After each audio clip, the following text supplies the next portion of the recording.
Olá, começa agora o Cinepodium. Aqui você confere um ranking com os 5 filmes mais votados no site da TV Unesp. E o programa de hoje traz o mundo dos games no cinema. A votação aconteceu na página do nosso programa, www.tv.unesp.br/Cinepodium. Quem participou escolheu os 5 melhores filmes de games adaptados para as telonas. Desde o início dos anos 90, Hollywood percebeu o potencial que os videogames tinham para o cinema e começou a produzir filmes baseados em games de sucesso. Quem inaugurou este filão foi o consagrado Super Mario Bros. O filme, no entanto, foi muito mal recebido, mas nem por isso deixaram de existir adaptações cinematográficas sobre os jogos. Logo veio Mortal Kombat, Street Fighter e muitos outros. E para falar sobre esse tema tão atual, a gente recebe o artista plástico, tatuador e gamer, claro, Guilherme Dias Leme Giuliani. Bem-vindo ao Cinepódio, Guilherme. Obrigado, Patrícia. E como começou essa sua história com os jogos eletrônicos, os games? Então, eu não lembro, porque faz muito tempo que eu jogo mesmo, desde os primeiros videogames em casa, e eu nunca tive o meu mesmo, demorou, fui ter depois de velho, já sempre jogava com os amigos e era programa de fim de semana. Molecada lá, vem aqui em casa, vamos brincar. Dentre todas as coisas, eu tinha sempre um videogame sobrando ali, a gente disputava um com o outro ali os jogos. E quais foram os jogos que marcaram a sua infância nesse início? Bom, no começo eu gostava muito do Rock'n'Roll Racing, do Nintendo, por causa da trilha sonora também, né, assim. Mario, claro, assim, todo mundo jogava Mario e Sonic, eu sempre gostei muito do Sonic, da Sega. Atualmente, qual o jogo que desperta mais sua atenção? Então, atualmente, são tantos, os jogos que você tem uma liberdade maior para jogar, não é que é o objetivo fixo. Antigamente era você chegar do começo até o final e pronto. Agora, hoje em dia, os jogos, a história, assim, é mais envolvente, tem jogos que te dão a liberdade, assim, para você fazer muita coisa dentro do jogo, e não só num objetivo fixo, já pré-imposto desde o começo. É uma espécie de RPG ou não? Isso, são com os RPGs aí. O Skyrim também, eu tô jogando muito ultimamente, o Skyrim é muito bom, sabe, que você pode ficar horas e horas aí sem jogar o objetivo do jogo. Qual que é o objetivo do Skyrim? O Skyrim parece um dragão do mal lá e tu começa a tacar o terror em tudo, você tem que matar ele, mas se você quiser você pode perder meses, o jogo é imenso, você pode ficar horas e horas fazendo coisa que nada a ver com isso, sabe? Você pode ficar cozinhando, você pode ficar vendendo coisas. Você cria uma vida paralela dentro do jogo. Mais ou menos isso. E desvirtua do objetivo principal, que seria matar esse dragão. É bem interessante. E os jogos eletrônicos nasceram nos Estados Unidos nos anos 50. E dos Estados Unidos evoluiu para o Japão e no mundo inteiro. A que você atribui esse sucesso dos games hoje? E essa evolução tão grande? Que é justamente por causa do enredo, né? Antigamente o game não era muito história, né? Era mais era um jogo, como se fosse um brinquedo. Hoje em dia tem roteirista, produtor, tem toda uma história envolvida, sabe? Você fica preso no enredo, você quer saber o que está acontecendo, você quer saber o que vai acontecer. E diferente do filme, é você que está fazendo aquilo, né? Tipo, você te prende mais ainda. É um pouco a sensação de ser Deus, de repente, de você poder manipular a história, os personagens? Não, às vezes nem sempre manipular, né? Porque você não está controlando o todo, né? Às vezes, dependendo do... Tem jogo sim, lógico. Mas tem jogo que você é só um sujeito perdido dentro da história e você tem que se virar, sabe? E vai entrando problemas, né? Vai acontecendo coisas e você tem que resolver. E hoje em dia os games também, você tem que pensar muito mais para jogar, né? Não é questão de apertar botão rápido, essas coisas. E acaba desenvolvendo, então, a capacidade cognitiva também, de raciocínio lógico, habilidades assim. Sim, sim.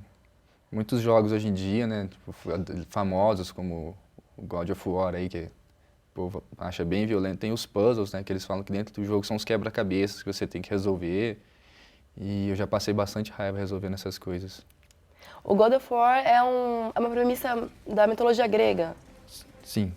E como que é a história do God of War? Conta um pouquinho pra gente. Então, é um soldado espartano que morre em batalha, né? Eu nunca prestei muita atenção na história, mas é o que eu lembro, mas faz tempo que eu joguei. A mulher dele morre também, ele busca vingança contra os deuses. E ele sai matando todo mundo, né? É o que ele gosta de fazer.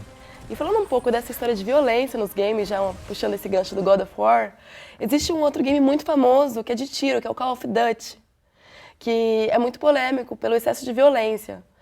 Você acredita que, e a mídia fala bastante também, que o excesso de violência nos jogos acaba fazendo com que as pessoas, com que os jogadores levem isso para a vida real. Você acredita nisso ou não? Por exemplo, os jogos eles podem servir como uma válvula de escape ou como um incentivo à violência? Não, incentivo não, porque violência, esse assunto já foi tão massacrado que violência tem em todo lugar. Você liga a TV no jornal, você vai ver violência. Acho que eu mesmo, eu jogo para relaxar, não é só porque eu tô dando tiro no jogo que eu vou comprar uma arma para sair matando os outros, sabe? Tem mais a ver com a pessoa mesmo, né? Com a pessoa. Às vezes a pessoa já tem uma predisposição e pode, sei lá, acontece e alguém já associa, nossa, olha, ele jogava isso. Mas creio que não. Ontem mesmo estavam jogando Call of Duty lá em casa. E você tem muitos amigos que jogam, da sua mesma faixa etária, assim? Ah, tem. Bastante. E você acha que o game é uma coisa que acaba se levando pro resto da vida mesmo? Ah, eu acho que sim, porque se a gente gosta de praticar esporte, é como se fosse um hobby. Cada um tem uma forma de se distrair. Mas tem gente que ganha dinheiro com esse hobby, jogando campeonatos de videogame, esse tipo de coisa ou não? Tem os campeonatos aí de jogos específicos, sei que tem de jogo de futebol, de luta. Acho que no Brasil não é tão forte isso. Você vê que tem gente que ganha dinheiro com isso. E o Cinepod vai para um rápido intervalo e volta já já, mostrando como que ficou o nosso ranking sobre o games. Não sai daí.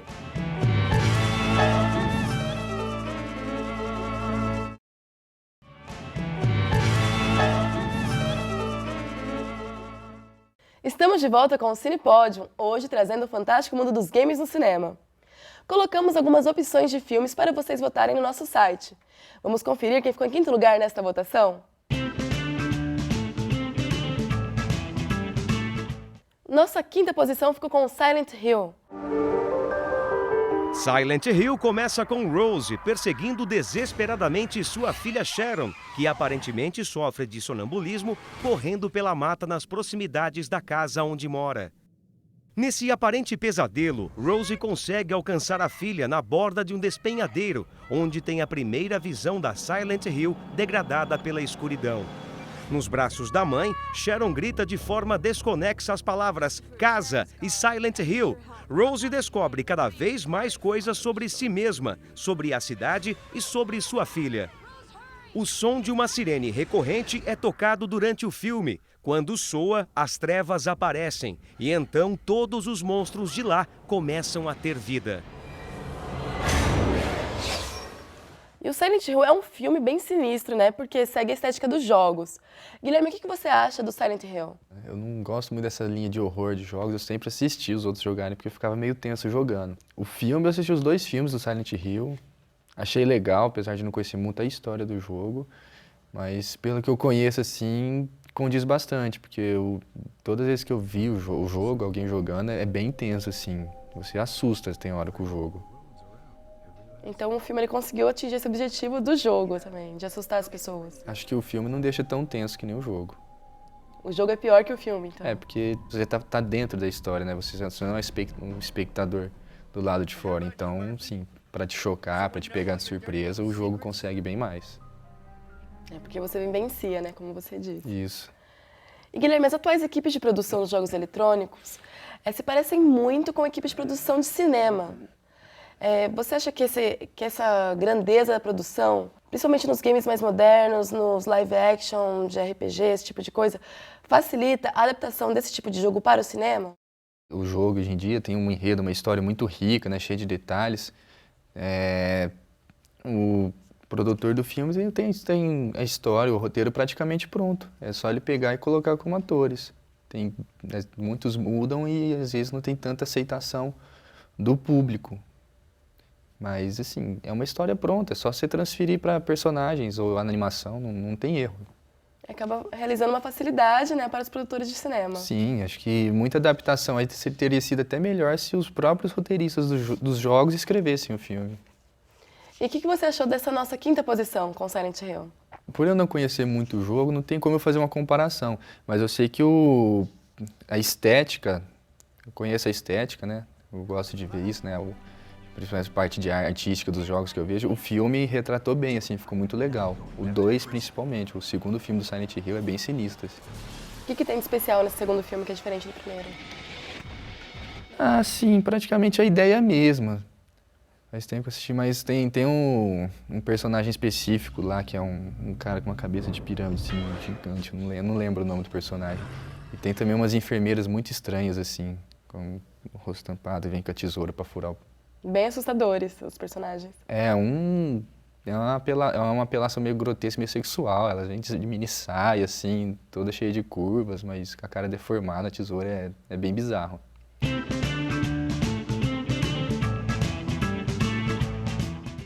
E a nossa quarta posição ficou com Resident Evil. Em Resident Evil, a jovem Alice acorda em uma mansão localizada em Raccoon City, nua e sem memória. Após um encontro inusitado com Matt, uma equipe de segurança da Umbrella Corporation invade o local e obriga ambos a irem com eles para a Colmeia, um local de trabalho subterrâneo onde o supercomputador Rainha Vermelha mata todos os funcionários, para que o T-Virus não cause uma infecção que fosse para a superfície. A missão de Alice e Rain Ocampo é colocar seu exército em ação para eliminar o vírus devastador. No entanto, os companheiros tidos como mortos se transformaram em zumbis, que caçam suas vítimas dentro do próprio laboratório. Basta uma mordida ou arranhão de um deles para que haja uma contaminação. Resident Evil. Este é um outro filme bem legal. E uma coisa muito comum nos games é essa busca pela sobrevivência e o risco permanente de morrer. É claro que há outros tipos de jogos, mas por que você considera, Guilherme, que é tão comum esse objetivo de sobrevivência nos jogos? Antigamente era só você pular e rolar por baixo das coisas, sabe? Ficava meio maçante. Hoje em dia tem jogos assim que são bons, mas tá meio maçante. A pessoa quer o público quer uma crônica boa, ele quer então o lance de você sobreviver, acho que é um grande desafio imposto ali, né? É a própria coisa do ser humano, de que o objetivo principal nosso na vida é a sobrevivência também, né? Sim, lógico. E as condições impostas dentro dos jogos também é bem lúdica, se foge da realidade. Então, você viveu uma coisa que você jamais viveria na realidade, né? Tipo, você fugir de zumbis. E agora a gente vai para a nossa medalha de bronze, que aqui no Cinepódio ficou com o Hitman, Agente 47. O Agente 47 foi criado para ser um exímio matador de aluguel. Suas armas mais poderosas são a ousadia e o orgulho que tem ao executar cada trabalho. O número 47 é uma referência aos 2 últimos dígitos do código de barras que tem tatuado em sua nuca.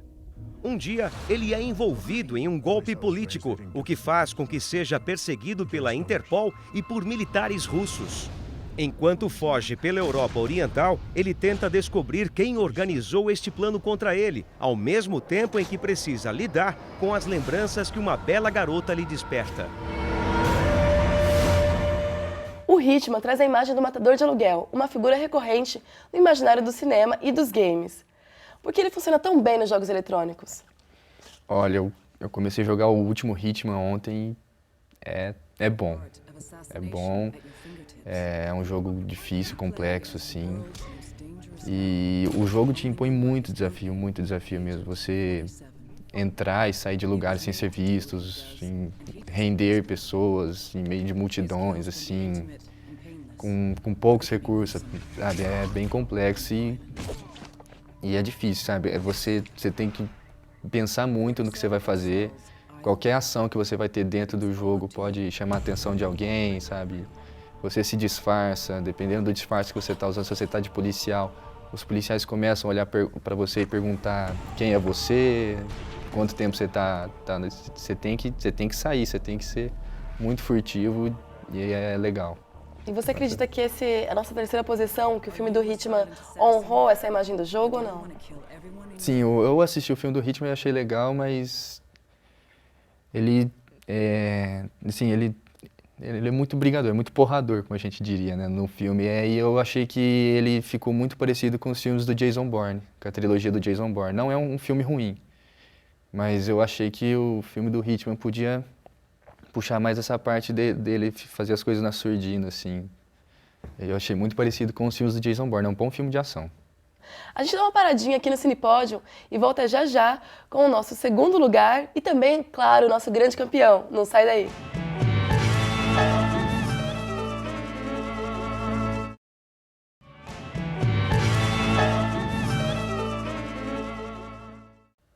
Estamos de volta com o Cinepódio sobre games. E agora a gente aqui junto com o Guilherme, que é o especialista sobre games, vai conferir quem que ficou com a medalha de prata no nosso ranking.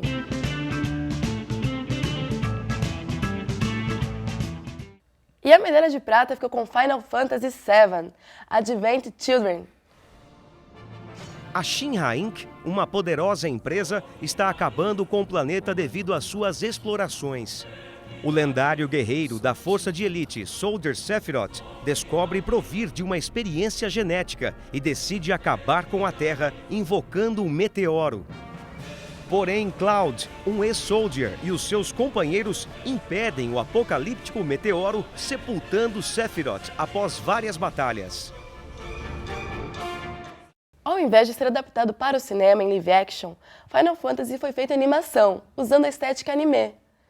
Guilherme, você prefere esse tipo de adaptação ou você preferia que fosse um filme com atores, algo mais realístico? Assim? Olha, assim, no caso desse Final Fantasy, eu gostei bastante desse filme, né? Foi bem melhor que o primeiro. E justamente por causa dessa estética, porque o jogo, a estética do jogo é nessa anime, desenho japonês, né, o mangá. Então, assim, se você tenta colocar isso para ator, fica estranho. Você nunca vai conseguir, ninguém vai ter a mesma cara, o mesmo cabelo, as mesmas cores. Então, isso deixou praticamente um jogo lá no filme. E é uma das coisas que eu acho que deu certo pro Final Fantasy mesmo, porque se fosse com ator não ia rolar. Não ia corresponder às expectativas dos jogadores, você acha? Ah, sempre fica devendo alguma coisa, fica estranho. E agora vamos ao nosso grande campeão. Mas antes, vamos lembrar quais filmes de adaptações dos games passaram por aqui hoje? Em quinto lugar, Silent Hill.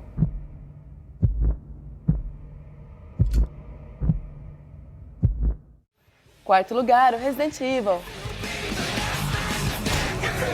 How is she still standing? She isn't standing now. Terceiro lugar, Hitman, Agente 47. He gave us numbers. Segundo lugar, Final Fantasy VII, Advent Children.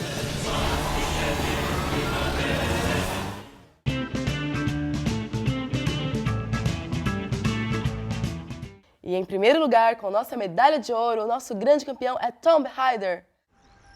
Explorando impérios perdidos, descobrindo tesouros preciosos, punindo vilões em combates, Lara Croft segue sua vida até um antigo segredo de seu pai aparecer, o Triângulo de Luz, uma relíquia lendária com o poder de alterar o tempo e o espaço. Lara precisa encontrar o triângulo antes que caia nas mãos dos Illuminati, uma sociedade secreta que quer dominar o mundo. Está aí o nosso primeiro lugar, Lara Croft, Tomb Raider. Guilherme, o que você achou do nosso ranking? Olha, eu não colocaria o Tomb Raider em primeiro lugar desses aí. Eu acho que o melhor mesmo foi o Hitman. Mas o filme do Tomb Raider condiz bem ao jogo, a caçadora de tesouros lá, vai buscar o objetivo dela. Tem toda a problemática ali dos templos, das ruínas, dos vilões, as coisas míticas assim. E eu tenho que jogar o último também para saber como é que tá, porque os primeiros faz muito tempo que saiu, faz coisa de 10 anos que eu joguei isso. E você acredita que a Angelina Jolie foi uma boa representante da Lara Croft? Olha, deixaram ela bem parecida. Ela ficou bem de Lara Croft, sim. E tem alguma dica de jogo eletrônico que você pode dar para os nossos telespectadores? Olha, que eu tô jogando ultimamente o último Hitman é muito bom, o Hitman, Absolution, o Skyrim, que você pode passar horas e horas jogando, e o BioShock 2 também. Para quem gosta de primeira pessoa, é um jogo muito legal. E como todos sabem, a personagem principal de Tomb Raider é uma mulher, a Lara Croft. Como que você vê essa inserção das personagens femininas nos jogos eletrônicos? Então, creio que é para alcançar o público mesmo, porque maioria, sei lá, mais de 90%, chutando assim, é homem que joga. Então, a figura feminina, sempre explorando a sexualidade aí, acho que é para atrair público mesmo. Não que não tenha mulheres que gostem de jogar, mas acho que o foco principal é isso, justamente por causa da estética da mulher no jogo. Sempre tem um certo apelo sexual. Guilherme, existe algum filme que não está no nosso ranking que você colocaria sobre games? Nossa, são tantos. Não, acho que o ranking tá bom, até o que eu mudaria é a ordem. Não. Qual que seria a sua ordem do nosso ranking? Então, eu colocaria o Hitman em primeiro, certo? Qual mais? O Final Fantasy eu colocaria um pouco mais pra baixo. Mas pra mim, desses aí que a galera votou, acho que o Hitman foi o melhor, próximo ao game. Eu gosto bastante do filme do Hitman, mas eu também sou muito fã da Lara Croft. Talvez pela identificação dos personagens femininos, né? Por causa da feminina ali dentro do filme. Infelizmente, o Cinepod de hoje fica por aqui. Eu gostaria de agradecer ao Guilherme pela presença Eu que agradeço, Patrícia. e ao nosso público que votou pela internet. E não se esqueça de entrar no nosso site www.tv.nesp.br/cinepodium e votar no seu filme preferido das nossas próximas enquetes. Até a próxima!